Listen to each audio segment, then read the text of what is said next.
बिहार में एनडीए के बीच सीट बंटवारे का ऐलान हो चुका है। बिहार विधानसभा चुनाव में बीजेपी, जेडीयू, एलजेपी, रामविलास और जो बाकी पार्टियां हैं उनके बीच में सीटों को लेकर खींचतान चल रही थी, लेकिन अब फाइनल हो चुका है कि किस पार्टी को कितनी सीटें मिलेंगी। इस मुद्दे पर बड़ी खींचतान चली, लेकिन अब फैसला सामने आया है। नई दिल्ली में चली मैराथन मीटिंग के बाद तस्वीर साफ हो गई है। गठबंधन में कौन सी पार्टी कितनी सीटों पर चुनाव लड़ेगी, ये तस्वीर साफ हुई है। मैराथन मीटिंग इसलिए कह रहे हैं क्योंकि करीब 8 घंटे तक ये बैठक चली, जिसके बाद फाइनल हुआ कि सीटों का बंटवारा कैसे होगा।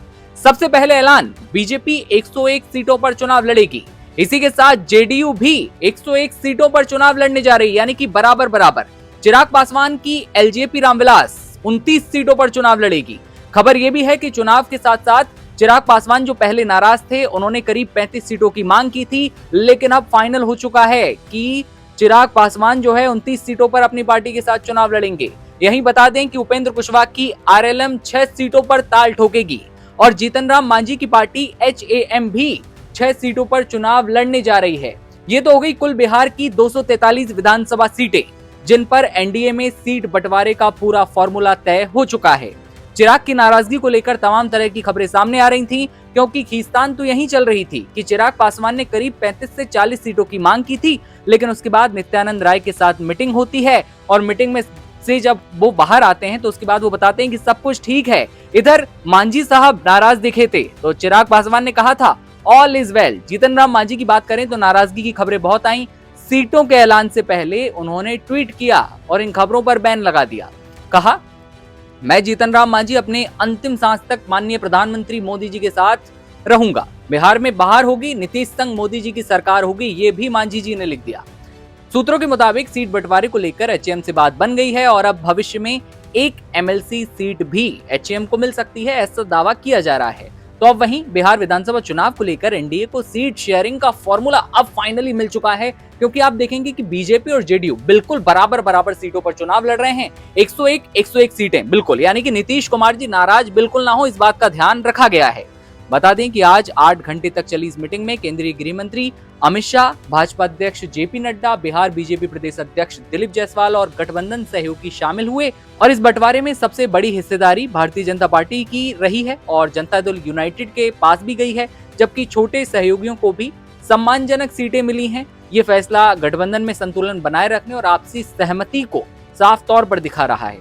पिछले चुनावों के प्रदर्शन और गठबंधन की मौजूदा हालात को अगर देखते हुए ये बंटवारा दोनों बड़ी पार्टियों के लिए बेहद अहम भी माना जा रहा है।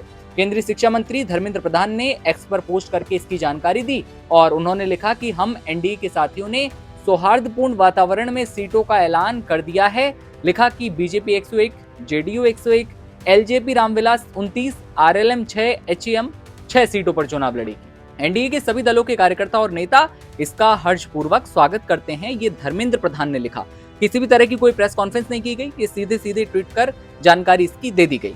बिहार है तैयार, फिर से एनडीए सरकार, ये धर्मेंद्र प्रधान ने अपने ट्वीट में लिखा था। इसी के साथ आपको हम ये भी बता दें कि बिहार की 243 विधानसभा सीटों पर 2 चरण में वोट डाले जाएंगे। पहला चरण 6 नवंबर को, जिसमें 121 सीटों पर मतदान होगा। अब दूसरे फेज की बात करें तो 122 सीटों पर 11 नवंबर को वोट डाले जाएंगे। और इसके साथ ही बात करें कि चुनाव के नतीजे कब आएंगे, तो 14 नवंबर को चुनाव के नतीजों का ऐलान कर दिया जाएगा और फाइनल हो जाएगा कि बिहार का किंग कौन। बिहार में चुनाव अब लगातार चढ़ रहे हैं, चुनाव तो चढ़ ही रहे हैं, इसके साथ साथ जिस तरह की सरगर्मियां सामने आ रही थी, जिस तरह के मतभेद सामने आ रहे थे, उन पर फाइनली पूरा ब्रेक लग चुका है। एनडीए में सीट बंटवारे का फॉर्मूला तय हो गया है। कितनी सीटें किसे मिली ये हमने आपको बता दिया है। अब महागठबंधन में क्या चल रहा है, महागठबंधन की भी मीटिंग चल रही है। लालू प्रसाद यादव यहाँ पर पहुंचे हैं, तेजस्वी पहुंचे हैं, क्या कुछ बयान दे रहे हैं वो आपने सुन लिया। लेकिन देखने वाली बात होगी महागठबंधन में कैसे सीट बंटवारे का फॉर्मूला तय होता है। राहुल गांधी भी हैं, देखने वाली बात होगी। जैसे ही बड़ा अपडेट आता है आपके साथ साझा करेंगे। आपको क्या लगता है, क्या सीट बंटवारा एनडीए के अंदर सही तरीके से हुआ है? क्या चिराग पासवान को जो सीटें मिलनी चाहिए थी उन्हें सही सीटें मिली? इन पर आपकी क्या राय है, कमेंट सेक्शन में बताइए। और तमाम खबरों के लिए बने रहिए नवभारत टाइम्स के साथ।